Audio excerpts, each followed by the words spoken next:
جس کے قیام کو، جس کی تراویح کو قبول کر لیا گیا، جس کے اللہ رب العالمین نے جس کے لیے مغفرت کا اعلان کر دیا، تو اس کے لیے عید ہے۔ تو میری بہنوں سن لیجئے، یہ جو شوال کی جو تاریخ اسٹارٹ ہوتی ہے نا، 1 تاریخ، تو ہماری جو زندگی نئی اسٹارٹ ہوتی ہے نا، یہ زندگی اس واسطے نہیں ہے کہ رمضان المبارک میں جو کچھ ہم نے نیک اعمال کیا، دعائیں کی، استغفار کیے، اپنے نفس پر کنٹرول کیا نا، ان سب کو چھوڑ کے ہم آزاد ہو گئے۔ یاد رکھیے، اسلاف کا قول ہے کہ اللہ سبحانہ تعالیٰ نے اس کی عبادتیں قبول نہیں کی ہے اگر وہ اپنے پہلے والے روٹین پر، جو وہ رمضان المبارک سے پہلے جس روٹین پر تھا اس پر وہ واپس آ گیا، تو اللہ نے اس کی عبادتیں قبول نہیں کی ہے۔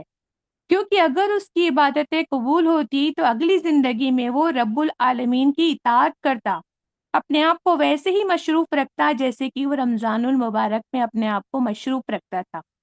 اگر کوئی شخص رمضان کے بعد بدل جاتا ہے نا، گناہوں میں مبتلا ہو جاتا ہے، تو یہ اس بات کی دلیل ہے کہ رب العالمین کے ہاں اس کی عبادتیں، اس کی سعادتیں قبول ہی نہیں ہوئی ہے۔ یہ میں نہیں کہہ رہی ہوں، یہ اسلاف کے قول ہے۔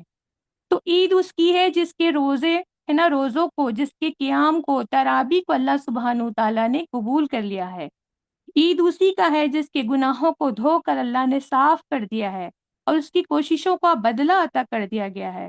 ہر مسلمان ہر دن کو عید بنا سکتا ہے میری بہنوں، ہر دن مسلمان کا عید بن سکتا ہے جب وہ ہر دن کو اللہ کی نافرمانی سے محفوظ کر لے۔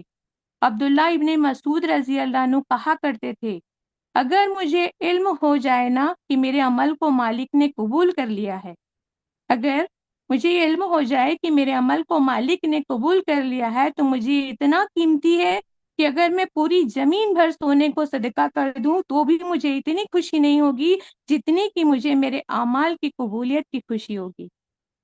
تو اس سے کیا پتہ چل رہا ہے نا؟ اب ہم یہ سوال یہ اٹھتا ہے کہ ہم کو کیسے پتہ چلے کہ ہمارے عمل قبول ہوئے ہیں کہ نہیں؟ یعنی کہ ہم کو محاسبہ کرنا ہے، احتساب کرنا ہے کہ ہمارے عمل قبول ہوئے ہیں کہ نہیں، ہمیں اپنی زندگی میں دیکھنا ہے۔ تو اسلاف نے فرمایا ہے کہ پہلی نشانی، اگر قبولیت کی نشانی بتائی ہے کہ پہلی نشانی یہ ہے کہ انسان نیکی سے محبت کرنے لگتا ہے۔ یہ کوئی لیکچر نہیں ہے میرا، میں آپ لوگوں کے لیے محاسبہ کا پوائنٹس دے رہی ہوں جو اسلاف نے کہہ کر گئے ہیں۔ پہلی نشانی دیکھیں، انسان نیکی سے محبت کرنے لگتا ہے اور برائی سے نفرت پیدا ہو جاتی ہے۔ عبداللہ ابن عباس رضی اللہ عنہ فرمایا کرتے تھے، جب انسان کی نیکی قبول ہوتی ہے اس کے چہرے پر رونق آ جاتی ہے، اس کے دل میں روشنی اور نور پیدا ہو جاتا ہے۔ وہ ظاہراً تو کمزور نظر آتا ہے لیکن 10 لوگوں کا کام کرتا نظر آتا ہے۔ اللہ اس کے جسم میں قوت عطا کر دیتے ہیں اور اس کا تھوڑا مال بھی باعث سے برکت بن جاتا ہے، اور دنیا والوں کے دلوں میں رب تعالیٰ اس کی محبت کو پیدا فرما دیتے ہیں۔ بہت چاہتا ہے نا ہمارا دل کہ سب لوگ ہم سے محبت کرے، رب تعالیٰ رب العالمین ہم سے محبت کرے۔ تو میری بہنوں، جن کی یہ جو اعمال قبول ہو جاتے ہیں رمضان کے، تو دنیا والوں کے دلوں میں رب تعالیٰ اس کی محبت کو پیدا کر دیتے ہیں، اور برائی جس کی باقی ہے، جو گناہ معاف نہیں کروا سکا، تو اس کا کیا ہوتا ہے؟ اس کے چہرے پر بے رونقی چھائی رہتی ہے، اس کے دلوں میں اندھیرے ہی چھائے رہتے ہیں اور جسم میں لاغری آ جاتی ہے۔ رمضان کے بعد فرض نماز باجماعت پڑھنے کی طاقت نہیں ہوتی اس کو، اس کا سبب ہے اس کے عمل قبول نہیں ہوئے ہیں، اس میں برائی باقی ہے اور رزق میں بھی تنگی ہو جاتی ہے، لوگوں کے دلوں میں بھی اس کے لیے بغض اور نفرت پیدا کر دیتا ہے اللہ۔ اور دوسری نشانی ابن عباس رضی اللہ عنہ فرماتے ہیں کہ جس کے عمل قبول ہوتا ہے اس کے دل میں نیک لوگوں کی محبت آ جاتی ہے، برے لوگوں سے نفرت شروع ہو جاتی ہے۔ ایمان کا مضبوط کڑا اس کے ہاتھ میں آتا ہے، جو اللہ کے لیے محبت کرتا ہے اور اللہ کے لیے ہی کسی سے نفرت کرتا ہے۔ من احب للہ من ابغض للہ، ہے نا؟ تو میری بہنوں، جو اللہ کو پسند ہے وہ اعمال کون سا ہے؟ جو ہمیشہ کیا جائے، چاہے وہ تھوڑا ہی کیوں نہ ہو۔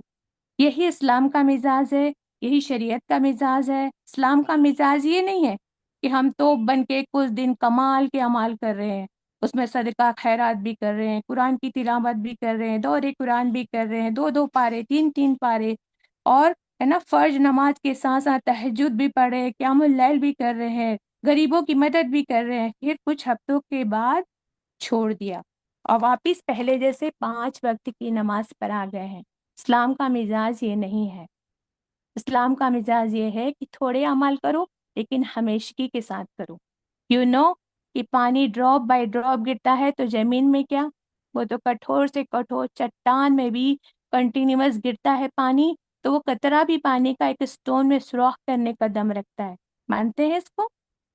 کرتا ہے نا سوراخ پانی چٹان میں، لیکن شرط ہے کہ وہ مسلسل ہونا۔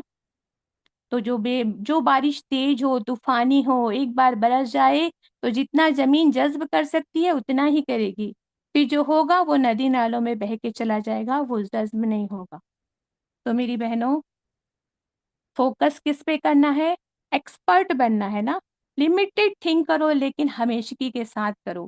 ابن تیمیہ رحمۃ اللہ علیہ فرماتے ہیں، اگر کسی کو دیکھنا ہے کہ رمضان کی اس کی عبادتیں قبول ہوئی ہے نہیں یا نہیں ہوئی ہے، ابن تیمیہ امام ہے رحمۃ اللہ علیہ فرماتے ہیں، اگر کسی کو دیکھنا ہے رمضان کی اس کی عبادتیں قبول ہوئی ہے یا نہیں، تو اسے چاہیے کہ وہ اپنی رمضان کے بعد والی زندگی کو دیکھے۔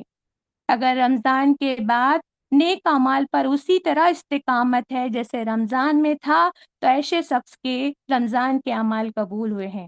لیکن ایک شخص اگر رمضان کے گزر جانے کے بعد یکایک اس کے اعمال میں تبدیلی آ گئی ہے نا، پھر سمجھ لے وہ کہ اس کا شمار ان میں ہے جن کے متعلق حضور صلی اللہ علیہ وسلم نے فرمایا۔ ابن ماجہ کی حدیث کا مفہوم ہے، کتنے ایسے روزے دار ہیں جن کے نصیب میں بھوک اور پیاس کے سوا کچھ نہیں، اور کتنے ہی ایسے ہیں نا قیام اللیل کرنے والے ہیں جن کے نصیب میں رات جگائی کے سوا کچھ بھی نہیں۔ تو اللہ کے رسول صلی اللہ علیہ وسلم کے ہے نا کہ قول کے حساب سے اللہ کے رسول صلی اللہ علیہ وسلم نے فرمایا، مجھے ان لوگوں پر تعجب ہوتا ہے جو سوائے رمضان کے رب کو پہچانتے نہیں ہیں۔ اگر تم چاہتے ہو کہ اللہ تمہارے رمضان کی عبادتوں کو قبول فرمائے تو تم ان اعمال پر ہمیشگی رکھو، کنٹینیوس رہو۔ جو بھی عمل کرے مستقل مزاجی سے کرے۔ بہترین کام وہ ہے جو ہمیشہ ہمیشہ کیا جائے، خواہ وہ تھوڑا ہی کیوں نہ ہو۔ جو رب رمضان کا ہے میری بہنوں، وہ بقیہ سارے سال کا رب ہے۔ اس لیے کہا گیا ہے کہ لوگوں تم صرف رمضانی مت بنو بلکہ ربانی بنو۔ یعنی مطلب یہ، جو رب رمضان کا ہے وہ باقیہ سارے سال کا بھی تو رب ہے نا۔ اس لیے کہا ہے لوگوں تم رمضان میں نہیں پورے سال کیا کرو، رب کی عبادت کرو، مطلب رب کی اطاعت کرو، اس کی فرما برداری کرو۔ الحمدللہ۔ تو اتنا کہہ کر میں اللہ سبحانہ وتعالیٰ سے دعا کرتی ہوں، اللہ سبحانہ وتعالیٰ ہم نے جو بھی عبادتیں کی ہے، توبہ استغفار کیا، قیام اللیل کیا، رمضان کے روزے رکھے، ہر صدقے خیرات کیے، نماز پڑھا، جو بھی کیا اللہ پاک اس میں ہم کو قبول فرما لے۔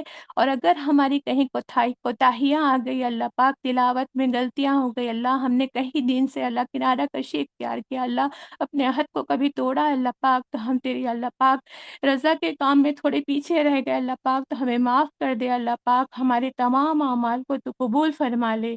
آمین یا رب العالمین۔ ربنا لا تزغ قلوبنا بعد إذ هديتنا وهب لنا من لدنك رحمة إنك أنت الوهاب۔ السلام علیکم ورحمۃ اللہ وبرکاتہ۔ وعلیکم